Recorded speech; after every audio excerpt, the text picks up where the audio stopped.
everybody doing? I hope you are all well. I welcome you back to my YouTube channel. This is JEMIENAFTALY on the pediatric world, and it is only here, it's only in this platform whereby we talk about the common illnesses that our children get while growing up. And here we try to be as layman as possible so that we want the mothers, the caregivers, and everybody to have the know-how, to have the knowledge about the illnesses that these children get while growing up. So I welcome you back again. Today's topic is about the immunizations and the vaccinations in children. Which immunizations should children get? And this is despite the races, all children should get these vaccinations, these immunizations. And to start with, it is through the EPI. The EPI is by Expanded Program of Immunization. It is the one that comes up with the vaccines so that they make sure that these vaccines are available to all children throughout the world. So the EPI, the Expanded Program of Immunization.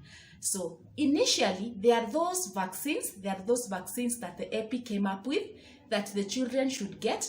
And the initial vaccines that the KP came with, the KP came with is number one, BCG. We said BCG is immunization against tuberculosis. We mentioned it somewhere.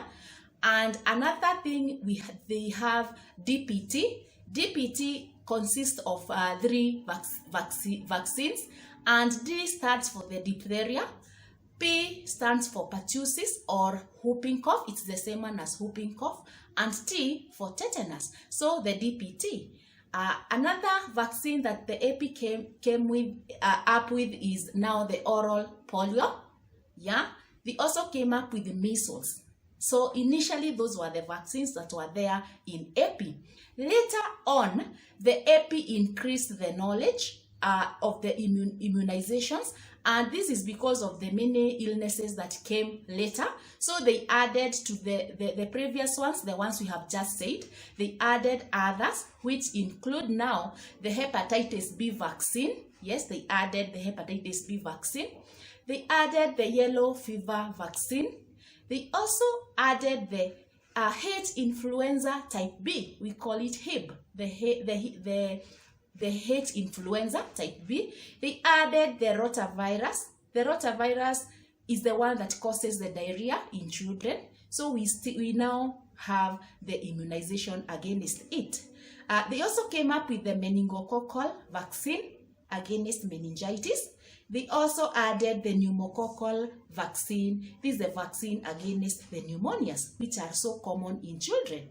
And on top of that, they came up with the injectable polio. It was added. Initially, we used to have just the oral polio, so they came up with the injectable type.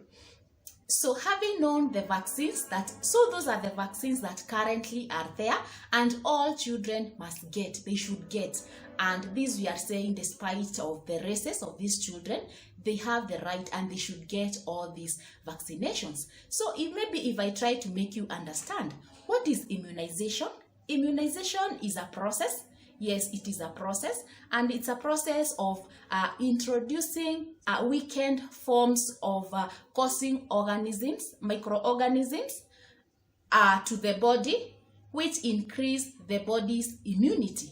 And this is to protect them from against that particular disease. So that is basically what immunization is. What are vaccines? Vaccines are substances. Yes, they are substances. They are prepared from the microorganisms and they stimulate the body. And in return, the body responds by producing antibodies. So, and these antibodies are the ones now again that fight against any form of disease that attempt to invade the body. So that is basically what vaccine is. Now I have tried to make you understand what vaccines are and what immunization is all about. So now we are going to start to see what vaccines we give at what time. So we are going to start with those vaccines that we give at birth. At birth, we give the BCG. We said we do it on the left forearm around this place. and we normally do 0.0 ml of the BCG. So, and it is just under the skin. So the BCG is given at birth. Again, at birth, we have oral polio, and this is oral. We do 2 drops of oral polio through the mouth. So basically, those are the vaccines that we give at birth. So from there, you're supposed to take your child back, your baby back to hospital after 6 weeks. After 6 weeks, so that we have the continuation of these vaccines. And at 6 weeks, what vaccines do we give? First, number one vaccine we give oral polio 1. Remember, at birth, we gave OPV 0, that is oral polio 0. That is at birth. So at 6 weeks, we are giving 1, the OPV 1, the oral polio vaccine 1. At 6 weeks, again, we give the DPT 1. Remember, we say the DPT consists of 3 vaccines, the diphtheria, the pertussis, or the whooping cough, and the tetanus. So we give the 1. And another vaccine we give at 6 weeks, we do now the hepatitis 1. Remember, the ones that were added by the AP. So we give the hepatitis 1. We give the H influenza type B1 also at 6 weeks. We also give pneumococcal vaccine 1 at 6 weeks again. And also we give the Rota vaccine at 6 weeks. So all these we should ensure that all babies are given these vaccines at 6 weeks. All of them are usually given through IM. IM meaning through the muscle. On the thigh, upper outer thigh. So we give them apart from the Rota vaccine that is usually oral. So after 6 weeks, you're given an appointment and you are told to take the baby back to hospital to get the vaccines now at 10 weeks. So at 10 weeks is around 2.5 months. So you take these babies back, and what do they get at 10 weeks? At 10 weeks, again, we do the oral polio vaccine 2. So remember, the 6 weeks we were giving the oral polio 1, all of them are 1. So at 10 weeks, we do the oral polio vaccine 2. We do the DPT 2. We also do the hepatitis 2.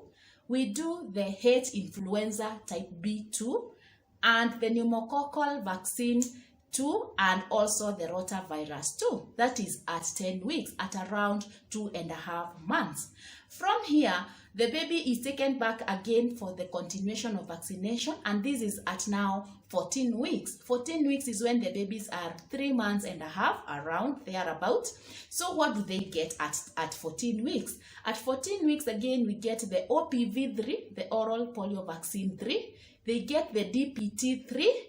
They get the hepatitis vaccine 3. They get the H influenza B3. They also get the pneumococcal vaccine 3 and also the rotavirus 3. That is at 14 weeks. Now from here, you are told to take back the baby for the vaccinations at 9 months. What do they get at 9 months? So at 9 months, we get the measles vaccine. You get the measles vaccine, and also you get the yellow fever vaccine again at 9 months. So still here, when we are here, we also do the vitamin A at 9 months. It is when now they receive the vitamin A at 9 months. From 9 months, something just to say before I move out from here about the measles. Remember, we are saying the measles we are giving at 9 months, but there are exclusions, and this is in HIV-infected babies. The HIV-infected babies, we give the measles. We start giving the measles vaccine at 6 months, and we again give at 9 months, like the non-infected children. And again, you are going to see that the measles vaccine, we are again repeating, currently we are repeating at 18 months. So what does this mean? It means that the measles vaccine for the non-infected children, they get at 9 months, and they get a repeat of the same at 18 months. But for the HIV-infected children, we are saying they should get 3 vaccinations of measles, and they start by 6 months, at 9 months, and again now at 18 months, just like any other children.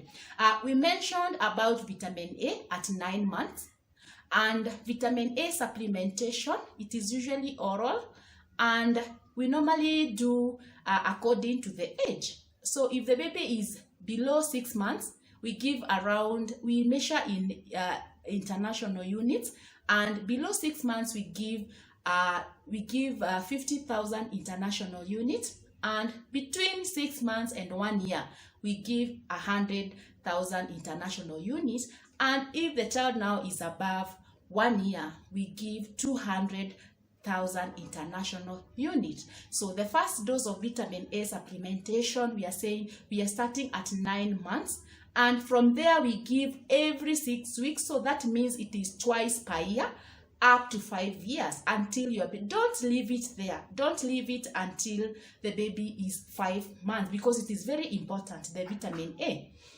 So now, a question just to wrap up with, should all babies be supplied by these immunizations? We are saying the answer is yes.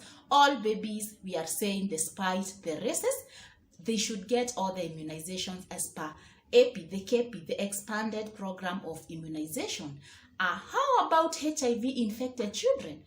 Again, the answer is yes. All HIV-infected children should get all the immunizations as per KP, schedule. The only precaution, the only ones that we do, we say that those HIV-infected babies with full-blown AIDS, they have like they are in the that stage, the full-blown AIDS, are the ones that we don't give the BCG and the yellow fever. So the BCG and the yellow fever we don't give to the children with the full-blown AIDS. But for others, HIV infected they have not reached this stage, we give all the vaccinations as per the schedule, just like any other children. So no children should be denied these immunizations. So it is upon us, the professional caregivers, and again the mothers, again the caregivers. So when you bring your babies to the hospitals,